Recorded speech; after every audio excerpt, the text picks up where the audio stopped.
मुर्दाबाद मुर्दाबाद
ধুমাল কছাৰীসকলৰ দাবীবিলাক যাতে দিছপুৰৰ কাণে কাণে যাতে বাজে, যাৰ কাৰণে আমি জুই সমদল লৈ কিনে ওলাবলৈ বিচাৰিছিলোঁ।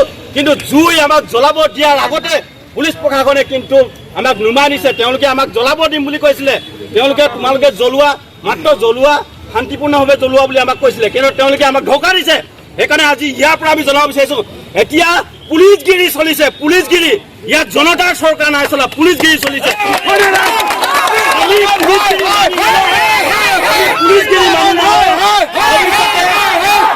ভৱিষ্যতে তিনিচুকীয়াত ইয়াতকৈ ডাঙৰ প্ৰতিবাদ হ'ব। আজি ডিব্ৰুগড় হৈছে, তিনিচুকীয়াত হৈছে, একেলগে প্ৰতিবাদ হৈছে, গোলাঘাটত হৈছে, চৰাইদেউত হৈছে, আৰু তীব্ৰ প্ৰতিবাদ হ'ব। তাৰ কাৰণে এই পুলিচ প্ৰশাসন আৰু হিমন্ত বিশ্ব শৰ্মা সাজু হৈ থাকক।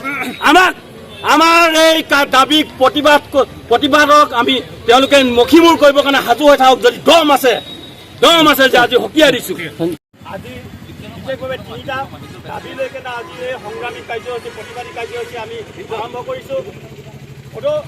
সদৌ অসম সোণালকছাৰী ছাত্ৰ সন্থা আৰু সোণালকছাৰী নাৰী সন্থাৰ নেতৃত্বত এই সংগ্ৰাম চলিছে। এই সংগ্ৰাম হৈছে তিৰাপ ট্ৰাইবেল বেল্টত ভূমিপুত্ৰসকলৰ সুৰক্ষা, মাটি ভেটি অধিকাৰ বিচাৰি কেনে আমি এই আন্দোলন কৰিছোঁ।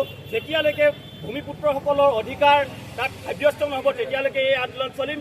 দ্বিতীয়তে আমি সোণালকছাৰী স্বায়ত্তশাসিত পৰিষদৰ আজি প্ৰায় 1.5 বছৰ হৈ গ'ল যে সোণালকছাৰী স্বায়ত্তশাসিত পৰিষদৰ নিৰ্বাচন অনুষ্ঠিত নকৰা। অতি শীঘ্ৰে আমি নিৰ্বাচনৰ দাবী জনাইছোঁ আৰু সোণালকছাৰীসকলক 6ষ্ঠ অনুসূচী অন্তৰ্গত কৰি স্বায়ত্তশাসন প্ৰদান কৰিবৰ কাৰণে আমি দাবী জনাইছোঁ। আমি এই আজি প্ৰতিবাদস্থলী বা আপোনালোকক জনাই দিব বিচাৰিছোঁ, যদি হিমন্ত বিশ্ব শৰ্মা চৰকাৰে আমাৰ সোণালকছাৰী স্বায়ত্তশাসিত পৰিষদৰ অতি শীঘ্ৰে ইলেকশ্যন নেপাতে, 2026ত কিন্তু সকলো সোণোৱাল ৰাইজে বিজেপি বিৰোধী এটা আমি স্থিতি গ্ৰহণ কৰিম। এজনো বিজেপি মানে আমি সোমাব নিদিওঁ, এজনো বিজেপি ব্যক্তিক আমাৰ গাঁও সোণোৱালকছাৰী ৰাইজৰ মাজত আমি যাবলৈ নিদিওঁ। দ্বিতীয়তে আমি ৰণোজ পেগু ডাঙৰীয়াক সকিয়নি দিছোঁ। ৰণোজ পেগু ডাঙৰীয়াই এইটো স্পষ্ট কৰি দিয়ক, তেওঁ আচলতে মিচিং হয় না নহয়, তেওঁ আচলতে জনজাতি হয় না নহয়।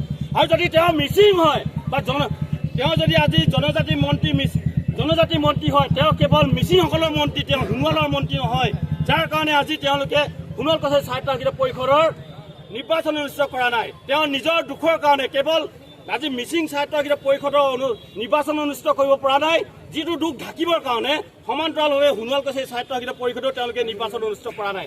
সেইকাৰণে আমি মনোজ পেগুক আমি কৈছোঁ তেওঁ জনজাতি মন্ত্ৰী নহয়, তেওঁ কেৱল মিচিঙৰ মন্ত্ৰী, তেওঁ সোণোৱালৰ মন্ত্ৰী নহয়। আৰু হিমন্ত বিশ্ব শৰ্মা হৈছে সমগ্ৰ অসমৰ জনজাতিসকলৰ ঘোৰ শত্ৰু। এই প্ৰতিবাদী কাৰ্যসূচীৰ জৰিয়তে জনাইছোঁ, হিমন্ত বিশ্ব শৰ্মা আপুনি শুনি লওক, আপুনি জনজাতি আৰু সোণোৱাল কছাৰীসকলৰ ঘোৰ শত্ৰু। গতিকে আমি এই প্ৰতিবাদস্থলীৰ পৰা আপোনালোকক দাবী জনাইছোঁ, অতি শীঘ্ৰে সোণোৱাল কছাৰীসকলৰ এই তিনিটা দাবী আপোনালোকে পূৰণ কৰি দিয়ক, নহ'লে ইয়াতকৈ ডাঙৰ প্ৰতিবাদ হ'ব পাৰে, আজি ইয়াৰ পৰা আমি ঘোষণা কৰিছোঁ।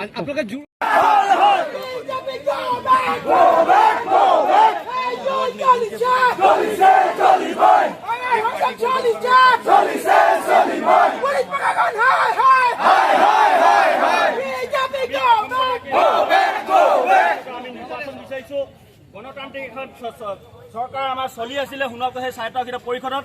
যোৱা 1.5 বছৰে নিৰ্বাচন অনুষ্ঠিত নকৰি গোটেই পৰিষদীয় ব্যৱস্থাটোক হিমন্ত বিশ্ব শৰ্মা আৰু ৰণোজ পেগুৱে নিজৰ হাতৰ পুতলা কৰি পেলাইছে। আৰু তাত যিখিনি মানুহ আছে, স্বায়ত্তশাসিত পৰিষদত যিখিনি মেম্বাৰ আছে, কাৰ্যনিৰ্বাহক সদস্য আছে, হিমন্ত বিশ্ব আৰু ৰণোজ পেগুৰ মতে উঠা বহা কৰা ব্যক্তি, তেওঁলোকৰ মতে কাণত ধৰি কেনে চলে তেনেকুৱা ব্যক্তি আছে। তেনেকুৱা চৰকাৰ ভংগ কৰিব লাগে আৰু সোণোৱাল কছাৰী ৰাইজৰ ভোটৰ জৰিয়তে নিৰ্বাচিত চৰকাৰখন লাগে। দ্বিতীয়তে আমাক সোণোৱাল কছাৰী স্বায়ত্তশাসিত পৰিষদত সোণোৱাল কছাৰীসকলৰ মাটি ভেটি, ভূমিপুত্ৰসকলৰ মাটি ভেটি সুৰক্ষিত হ'বৰ কাৰণে আমাক 6 শিডিউল আমাৰ স্বায়ত্তশাসিত পৰিষদ লাগে। তৃতীয়তে তিৰাপ ট্ৰাইবেল বেল্ট সংৰক্ষিত কৰক। যেতিয়ালৈকে তিৰাপ ট্ৰাইবেল বেল্ট সংৰক্ষিত নকৰে এই দাবী, এই আন্দোলন চলি থাকিব। কাৰণ তিৰাপ ট্ৰাইবেল বেল্টত হিমন্ত বিশ্বই বিদেশী বনুৱাসকলক বহাবৰ কাৰণে ট্ৰাইবেল বেল্টটো ভাঙিছে।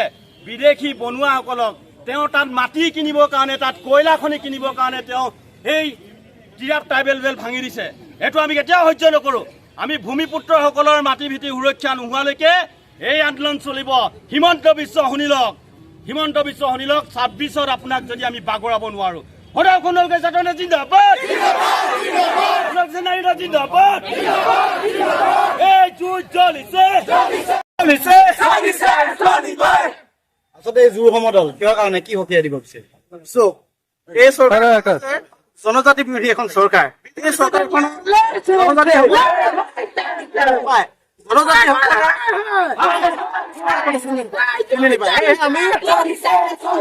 ধাৰাবাহিকভাৱে আন্দোলন কৰাৰ পিছতো সোণোৱাল কছাৰী স্বায়ত্তশাসিত পৰিষদৰ ইলেকশ্যন তেওঁলোকে পাতিব নোৱাৰিলে।